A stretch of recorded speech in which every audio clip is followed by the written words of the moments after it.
Welcome to this calm reading of Peter Pan, the timeless classic by J.M. Barrie. A story of adventure, wonder, and the magic of childhood. A place where children never grow up, pirates roam the seas, and fairies dance in the moonlight. In this chapter, we return once more to Neverland, where every dream takes flight.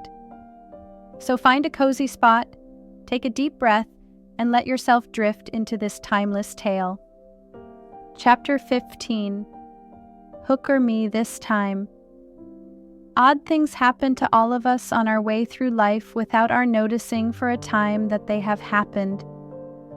Thus, to take an instance, we suddenly discover that we have been deaf in one ear for we don't know how long, but say half an hour. Now, such an experience had come that night to Peter. When last we saw him, he was stealing across the island with one finger to his lips and his dagger at the ready. He had seen the crocodile pass by without noticing anything peculiar about it, but by and by he remembered that it had not been ticking. At first he thought this eerie, but soon concluded rightly that the clock had run down.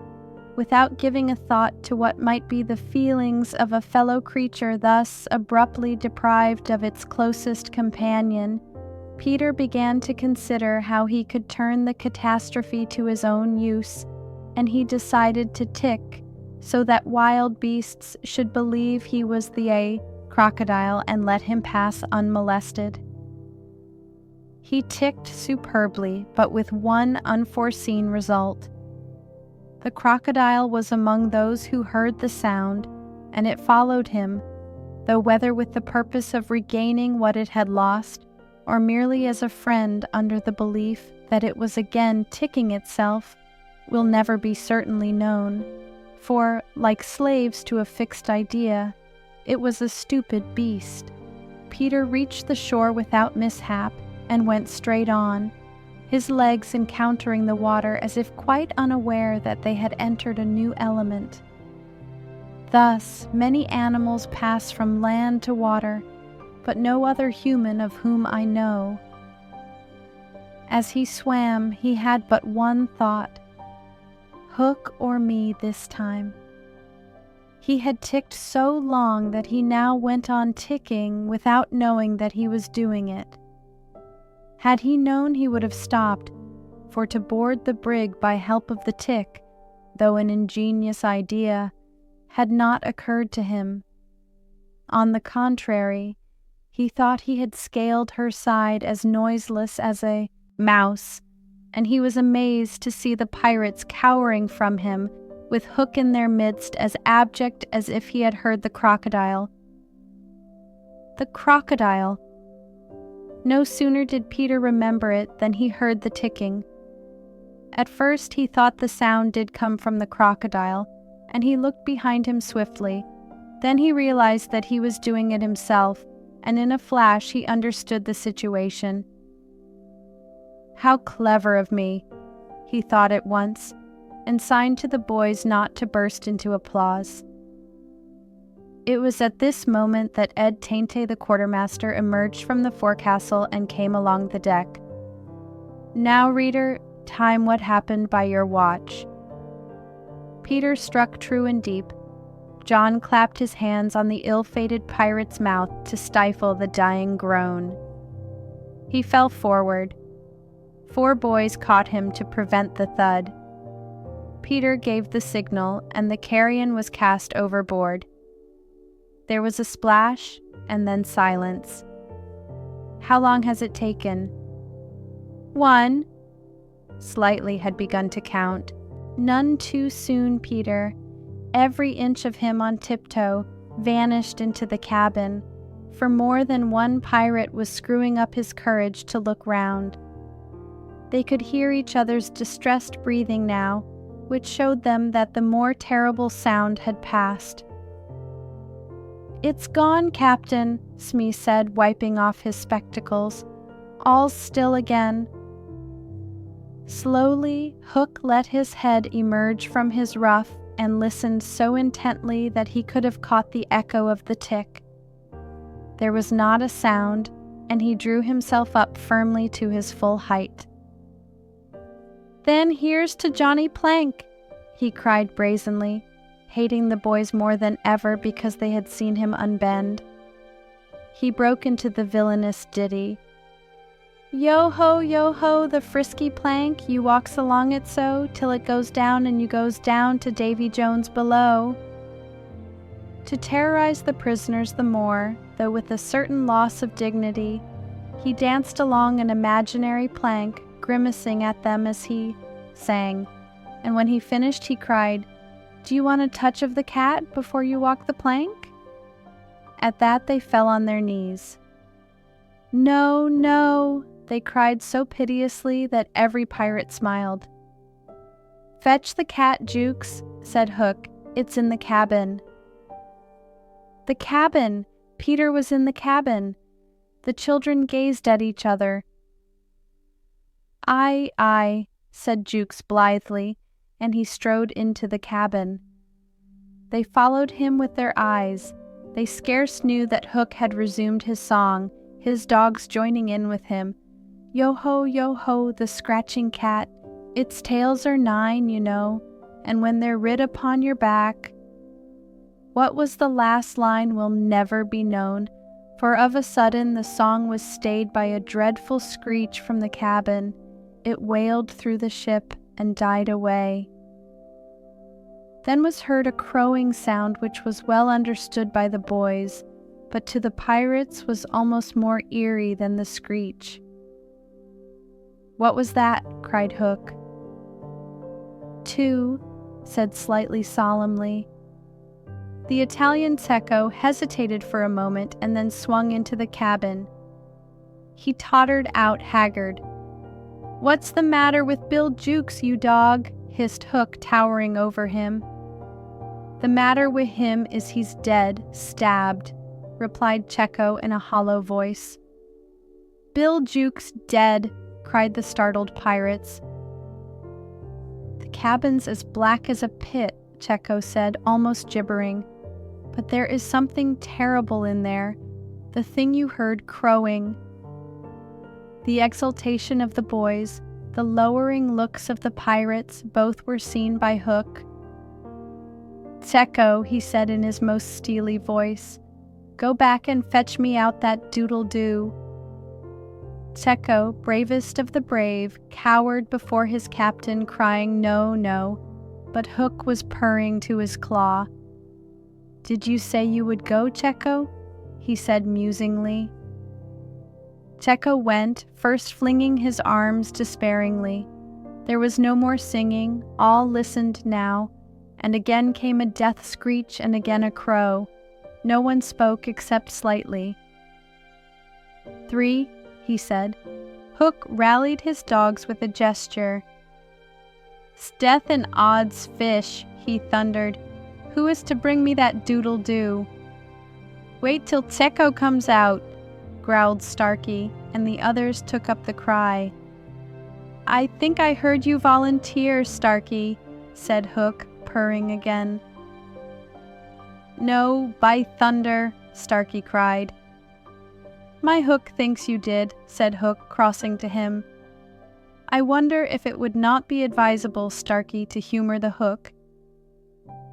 "I'll swing before I go in there," replied Starkey doggedly, and again he had the support of the crew. "Is this mutiny?" asked Hook more pleasantly than ever. "Starkey's ringleader." "Captain Mercy," Starkey whimpered, all of a tremble now. "Shake hands, Starkey," said Hook, proffering his claw. Starkey looked round for help, but all deserted him. As he backed up, Hook advanced, and now the red spark was in his eye. With a despairing scream, the pirate leapt upon Long Tom and precipitated himself into the sea. "4," said Slightly. "And now," Hook said courteously, "did any other gentleman say mutiny?" Seizing a lantern and raising his claw with a menacing gesture, "I'll bring out that doodle-doo myself," he said, and sped into the cabin. 5.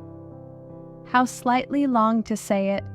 He wetted his lips to be ready, but Hook came staggering out without his lantern.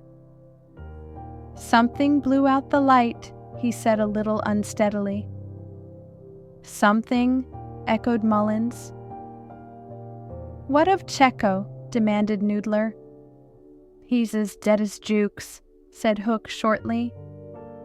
His reluctance to return to the cabin impressed them all unfavorably, and the mutinous sounds again broke forth. All pirates are superstitious, and Cookson cried, "They do say the surest sign a ship's accursed is when there's one on board more than can be accounted for."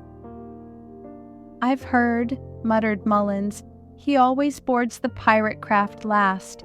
Had he a tail, Captain?"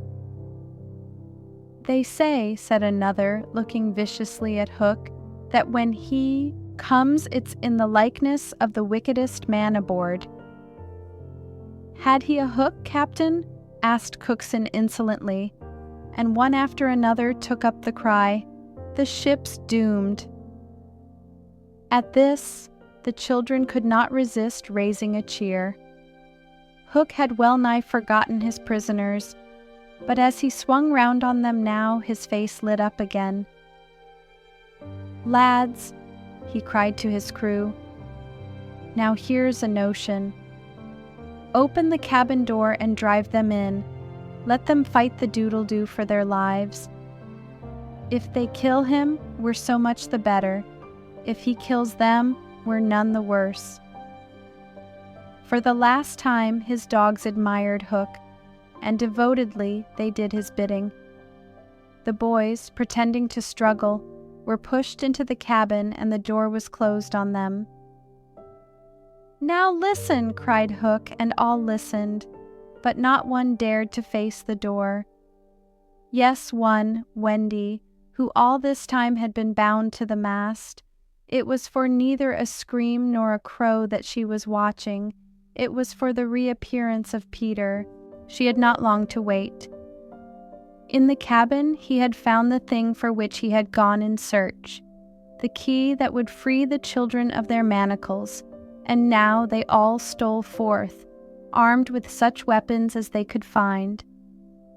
First signing them to hide, Peter cut Wendy's bonds, and then nothing could have been easier than for them all to fly off together. But one thing barred the way, an oath.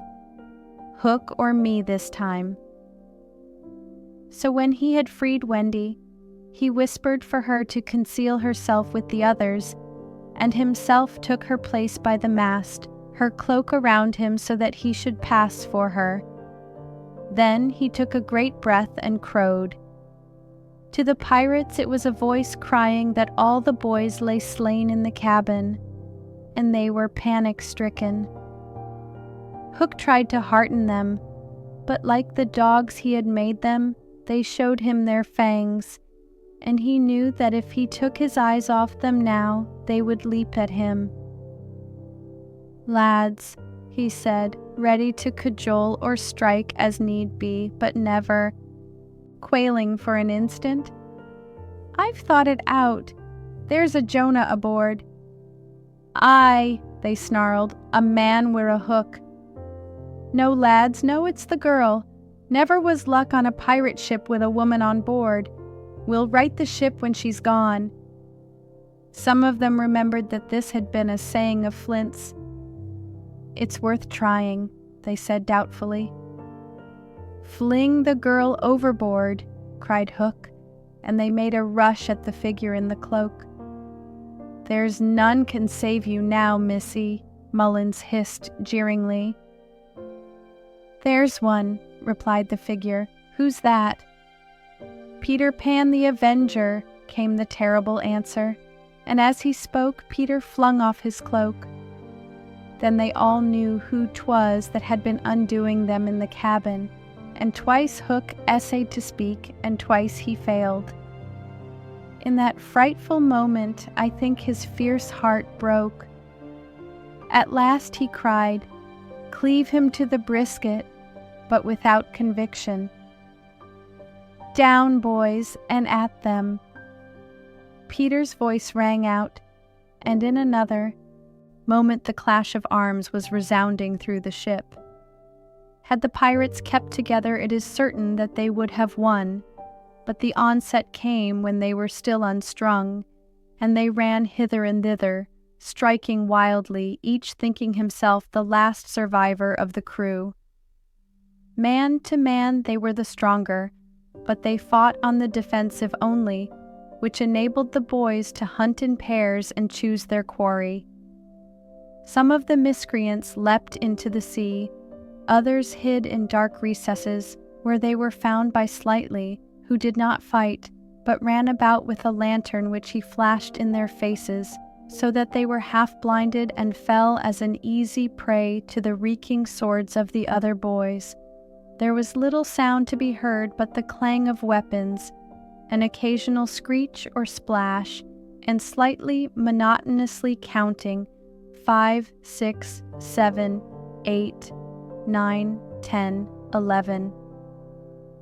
I think all were gone when a group of savage boys surrounded Hook, who seemed to have a charmed life as he kept them at bay in that circle of fire. They had done for his dogs, but this man alone seemed to be a match for them all. Again and again they closed upon him, and again he hewed a clear space. He had lifted up one boy with his hook and was using him as a buckler, when another, who had just passed his sword through Mullins, sprang into the fray. "Put up your swords, boys," cried the newcomer. "This man is mine." Thus suddenly Hook found himself face to face with Peter. The others drew back and formed a ring around them. For long the two enemies looked at one another, Hook shuddering slightly, and Peter with the strange smile upon his face. "So, Pan," said Hook at last, "this is all your doing." "I, James Hook," came the stern answer. "It is all my doing." "Proud and insolent youth," said Hook, "prepare to meet thy doom." "Dark and sinister man," Peter answered, "have it thee." Without more words they fell to, and for a space there was no advantage to either blade. Peter was a superb swordsman, and parried with dazzling rapidity. Ever and anon he followed up a feint with a lunge that got past his foe's defense, but his shorter reach stood him in ill stead, and he could not drive the steel home. Hook, scarcely his inferior in brilliancy, but not quite so nimble in wrist play, forced him back by the weight of his onset, hoping suddenly to end all with a favorite thrust, taught him long ago by barbecue at Rio. But to his astonishment, he found this thrust turned aside again and again. Then he sought to close and give the quietus with his iron hook, which all this time had been pawing the air. But Peter doubled under it, and lunging fiercely pierced him in the ribs. At the sight of his own blood, whose peculiar color, you remember, was offensive to him, the sword fell from Hook's hand, and he was at Peter's mercy. "Now!" cried all the boys, but with a magnificent gesture, Peter invited his opponent to pick up his sword.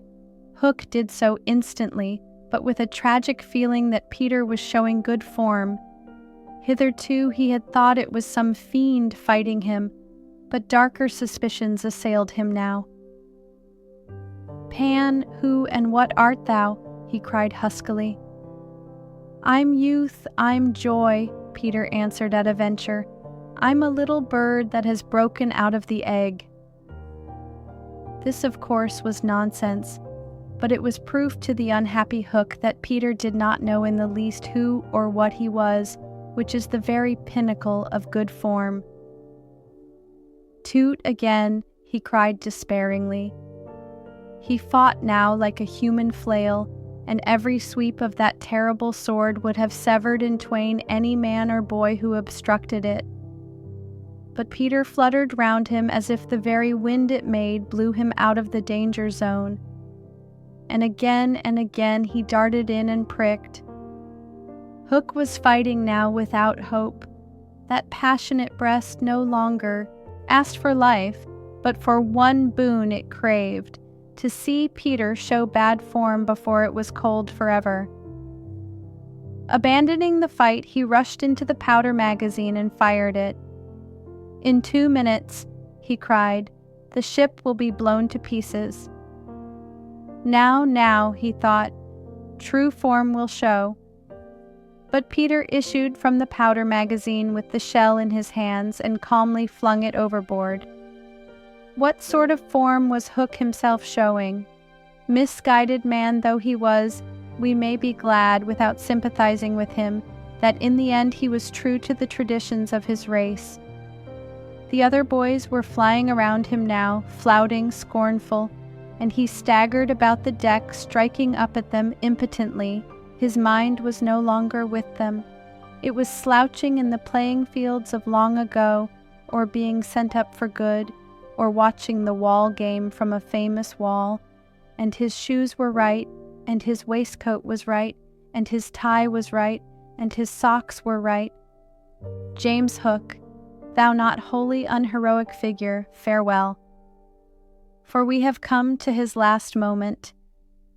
Seeing Peter slowly advancing upon him through the air, with dagger poised, he sprang upon the bulwarks to cast himself into the sea. He did not know that the crocodile was waiting for him, for we purposely stopped the clock that this knowledge might be spared him. A little mark of respect from us at the end. He had one last triumph, which I think we need not grudge him. As he stood on the bulwark looking over his shoulder at Peter gliding through the air, he invited him with a gesture to use his foot. It made Peter kick instead of stab. At last Hook had got the boon for which he craved. "Bad form," he cried jeeringly, and went content to the crocodile. Thus perished James Hook. 17 slightly sang out, but he was not quite correct in his figures. 15 paid the penalty for their crimes that night, but 2 reached the shore. Starkey to be captured by the Redskins, who made him nurse for all their papooses, a melancholy come-down for a pirate, and Smee, who henceforth wandered about the world in his spectacles, making a precarious living by saying he was the only man that jazzed. Hook had feared. Wendy, of course, had stood by, taking no part in the fight, though watching Peter with glistening eyes, but now that all was over, she became prominent again. She praised them equally, and shuddered delightfully when Michael showed her the place where he had killed one. And then she took them into Hook's cabin and pointed to his watch, which was hanging on a nail. It said 1:30. The lateness of the hour was almost the biggest thing of all. She got them to bed in the pirates' bunks pretty quickly, you may be sure. All but Peter, who strutted up and down on the deck until at last he fell asleep by the side of Long Tom. He had one of his dreams that night, and cried in his sleep for a long time, and Wendy held him tightly. Thank you for joining this chapter of Peter Pan. If you enjoyed this reading, please like the video and subscribe for more timeless classics, and be sure to explore the full Peter Pan series in our playlist. Until next time, keep dreaming.